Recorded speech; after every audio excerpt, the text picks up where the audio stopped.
You know what I discovered after years of watching people struggle with money? It's not that they don't earn enough. It's not that opportunities don't come. It's that their money has absolutely no idea what it's supposed to be doing. And when your money doesn't know its purpose, it wanders around confused, slips through your fingers, and leaves you wondering where it all went. I'm going to tell you something that changed everything for me and for countless people I've worked with.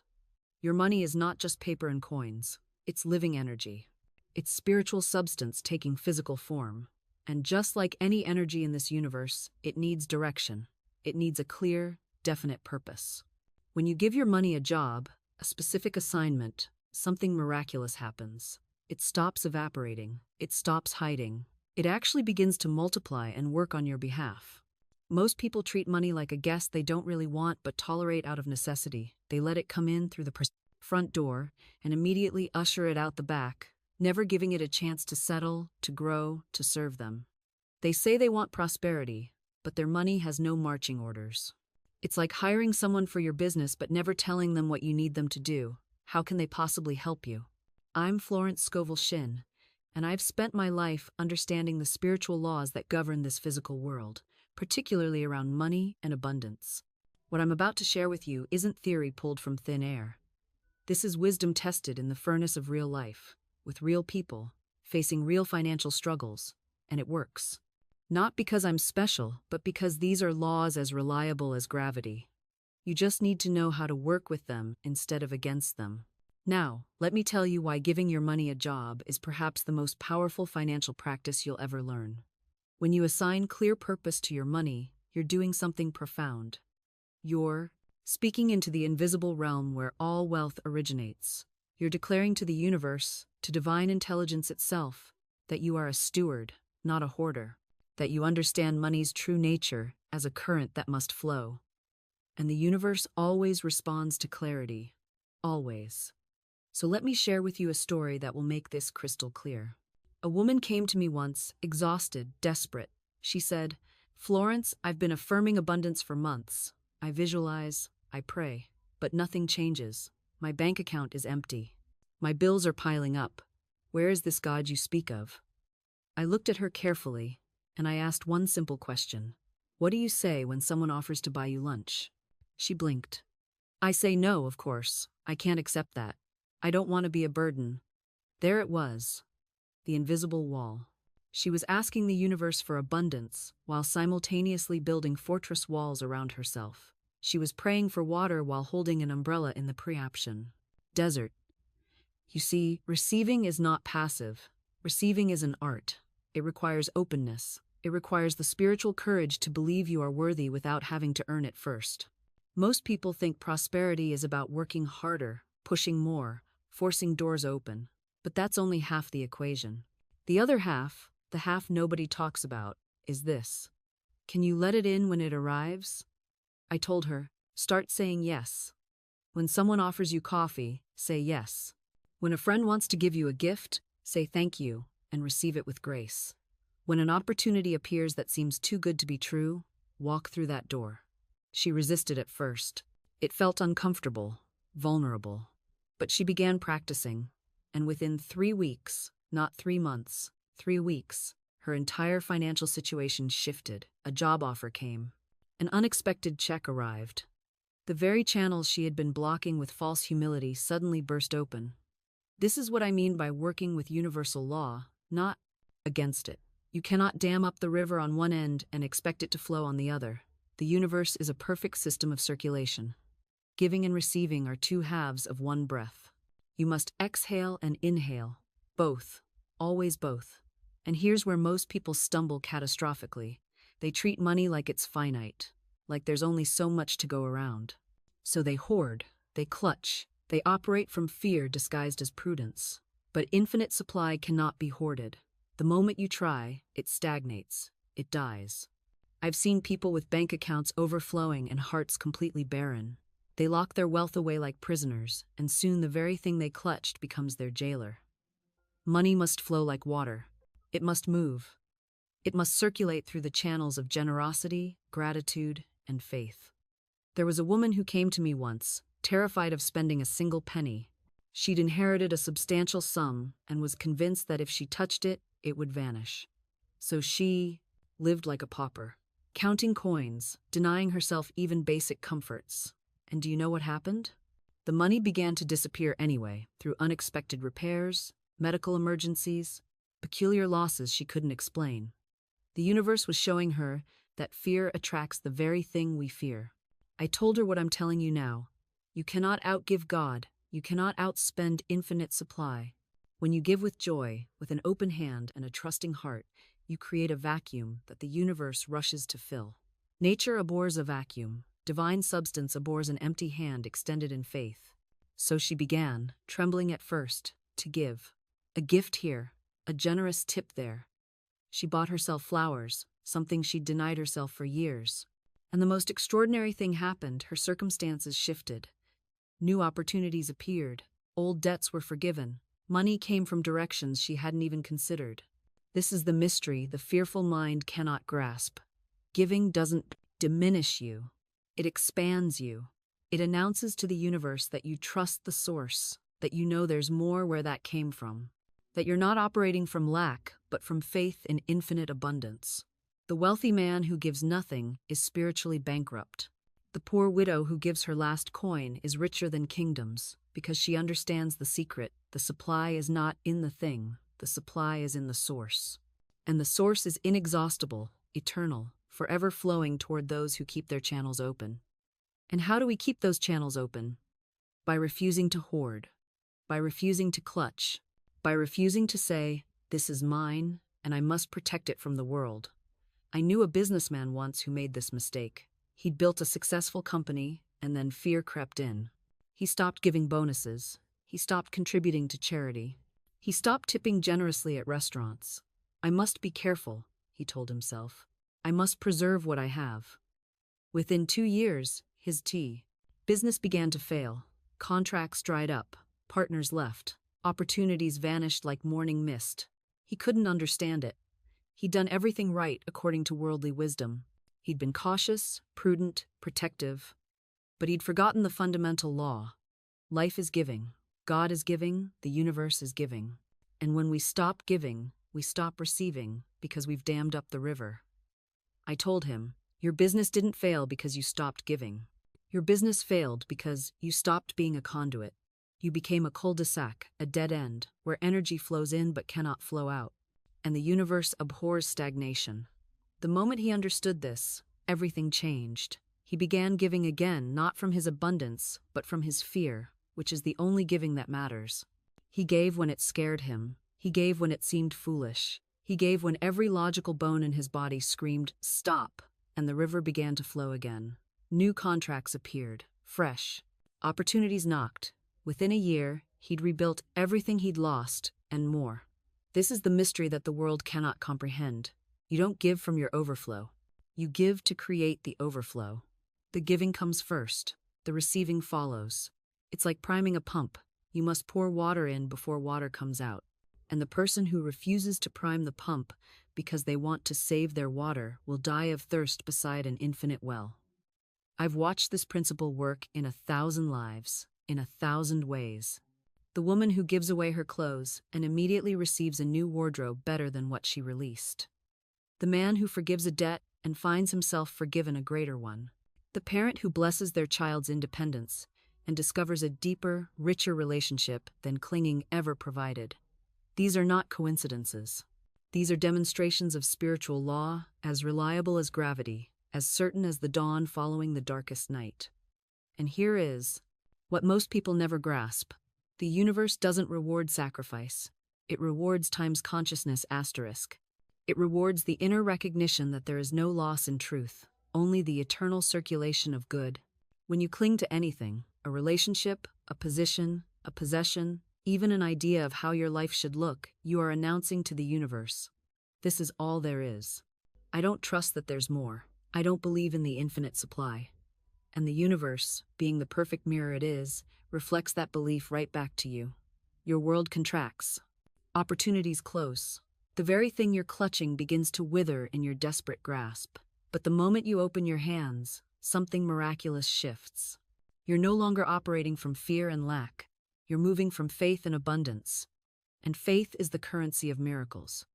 I once knew a woman who couldn't find suitable work for over a year. She had skills, experience, determination, but every door remained closed.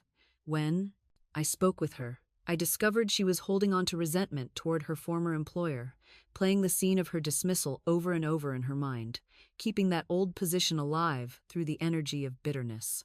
Give it up, I told her simply.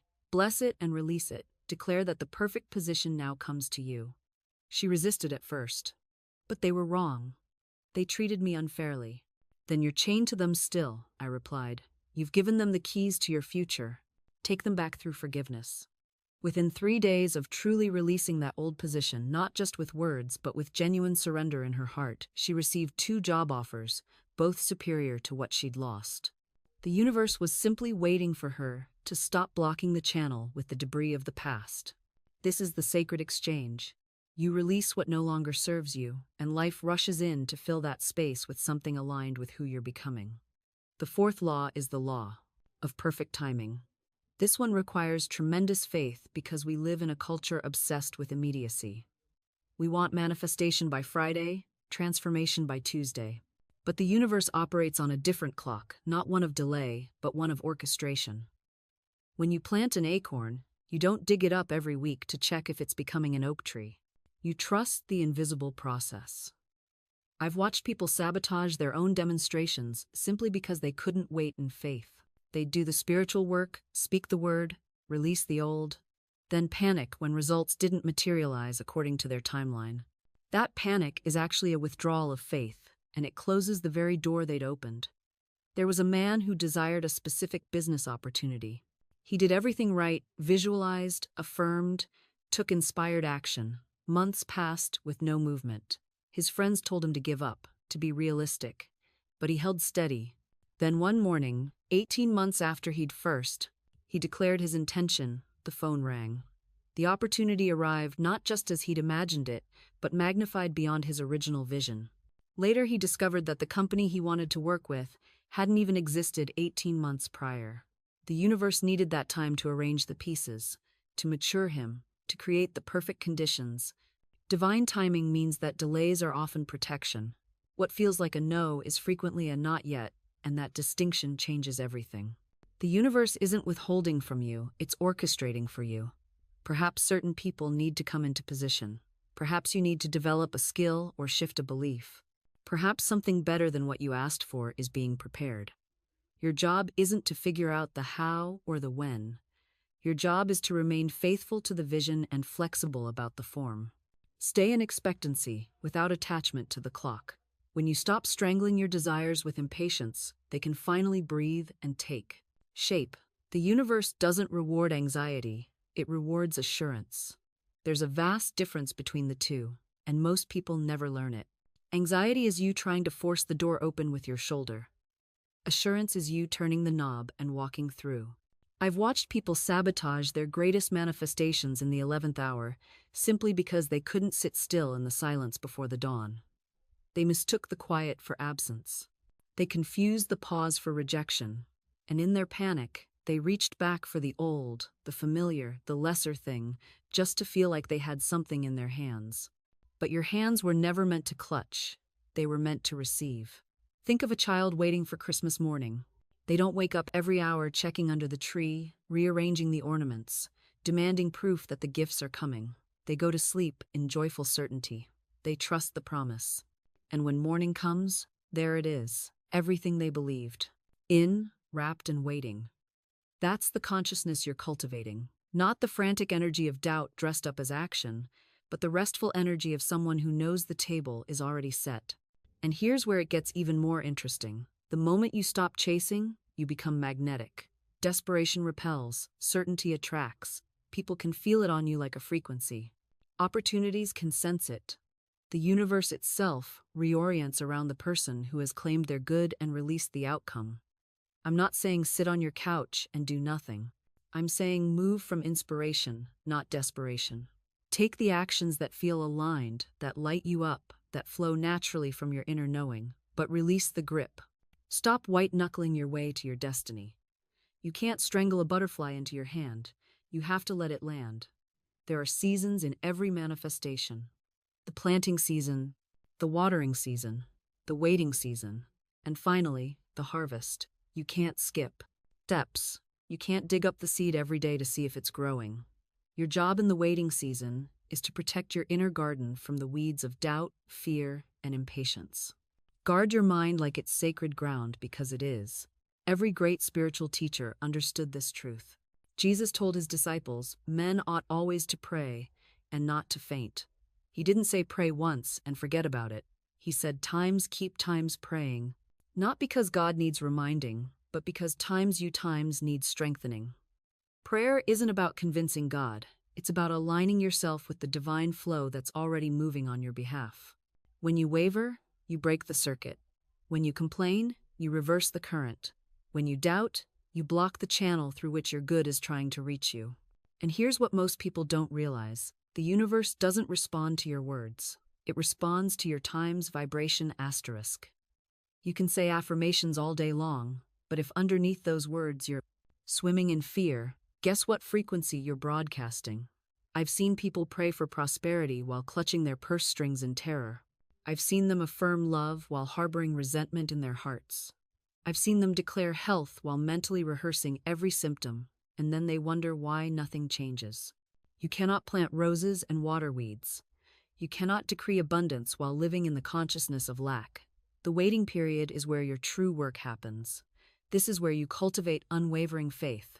This is where you practice the presence of your answered prayer times before times you see it. This is where you walk as if, speak as if, feel as if it's already done. Not as pretense, but as spiritual fact. Think of it this way. A pregnant woman doesn't doubt that a child is forming within her just because she can't see it yet. She rearranges her life. She prepares the nursery. She speaks to the baby. She lives in the knowing that what has been conceived times will asterisk to be born. That's the consciousness you must hold for every spiritual seed you've planted. Your demonstration is already formed in the invisible. It exists in the realm of pure potential, waiting for your sustained faith to give it passage into the physical world. The moment you truly accept this not as theory, but as living truth, everything shifts. You stop begging. You stop forcing. You stop manipulating. You simply times no asterisk. And when you know times truly times no, the universe rushes to meet you. I've seen this happen in the most extraordinary ways. A woman once came to me, exhausted from years of affirmations that felt like shouting into a void. She'd been saying, I am prosperous, I am wealthy, while secretly counting pennies and panicking over bills. I asked her a simple question. Can you feel times what it's like to be provided for? She closed her eyes, and after a moment, her shoulders dropped. Her breathing changed. She whispered, yes, it feels like relief, like I can. Finally exhale. Asterisk, that's times your work, I told her. Not the words, the feeling. Within 2 weeks, an unexpected inheritance came through. A cousin she barely knew had left her a modest sum in a will. Not millions, but exactly enough to clear her debts and give her breathing room. Coincidence? The old world would call it that. But you and I, we know better. The universe doesn't respond to your desperation. It responds to your time's acceptance asterisk, your willingness to receive. Think about it. When you're desperately chasing something, what are you actually saying energetically? You're saying, I don't have this. I'm separate from this. It's over there, and I'm over here, and there's this enormous gap between us. But when you times no asterisk, when you simply accept that it's already yours in the invisible realm, waiting to manifest, you become magnetic. You stop repelling and start attracting. Here's what I want you to understand. Your good is not somewhere out there in the future. Exists times now asterisk, in the invisible. Every desire you have is already fulfilled in divine mind. Your job isn't to create it, it's already created. Your job is to times align times with it. To become the person who naturally receives it. I remember a man who wanted to become a published author. He'd been rejected dozens of times. He came to me bitter, angry, convinced the universe was against him. The universe isn't against you, I said, but you're against yourself. Every time you open your laptop, you're radiating resentment. You're writing from a place of proving something, not creating something. He didn't like hearing that, but something shifted in him. He started writing differently, not to prove critics wrong, not to become famous, simply because the stories wanted to be told through him. 6 months later, a small publisher reached out. They'd found his work online, something he'd shared freely, with no expectation. When you release expectation, you open the door for manifestation. The universe loves a vacuum. When you empty your hands of grasping, they become open to receive. This is the law of circulation. What you hold too tightly becomes stagnant. What you release flows back multiplied. I've seen this principle work in the most unexpected ways. A client once told me she'd been trying to manifest a specific relationship. She had the person picked out, the timeline planned, every detail arranged in her mind. Nothing happened. Years passed. Then one day, in complete exhaustion, she said to herself, "I release this entirely. If it's meant for me, it will come. If not, something better will." 3 weeks later, she met someone at a bookstore. Not the person she'd been fixating on, someone entirely different. And the connection was immediate, effortless, natural. Everything she'd tried to force with the other person flowed freely with this one. She told me later, "I was trying to write the story myself. When I let go of the pen, the universe wrote something far more beautiful." This is what happens when you stop manipulating the how and trust the what. You ask for the thing itself, the feeling, the essence, the quality of the experience, and you release the specific form it must take. Your rational mind hates this. It wants to control every variable, orchestrate every detail. But your higher self knows that the universe has a billion ways to deliver your good, and most of them are beyond what your limited human perspective can imagine. Think of it like ordering a meal at a restaurant. You don't storm into the kitchen and tell the chef exactly which pan to use, what temperature to set, which hand to stir with. You simply order what you want and trust the chef to prepare it.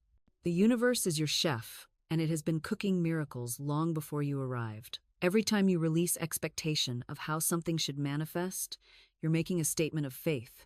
You're saying, "I trust that there is a power greater than my limited understanding, and I am open to being surprised by good." And the universe loves to surprise you. It loves to deliver your desires in ways that make you laugh at how small your original vision was.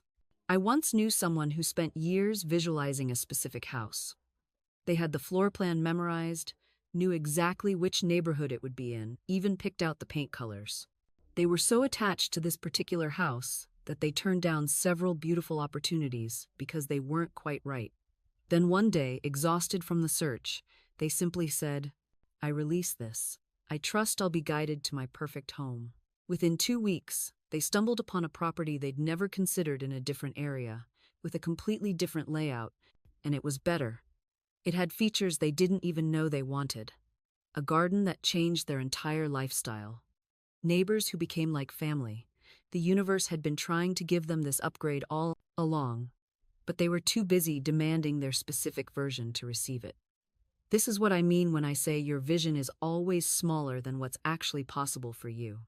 You've been conditioned to trust only what you can see, measure, and control. But the spiritual realm operates on a completely different frequency. It sees connections you can't see. It knows timing you can't know. It has access to resources you haven't even imagined exist. When you release control, you're not giving up.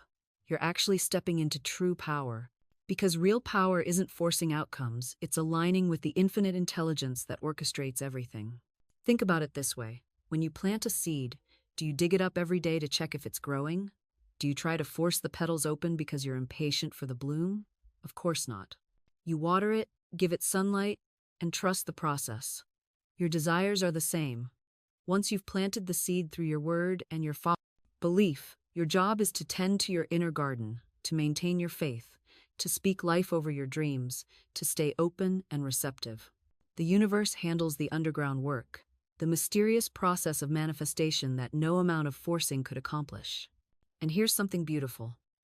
The moment you truly let go, the moment you stop strangling your desires with anxiety and control, that's often when they rush toward you with breathtaking speed.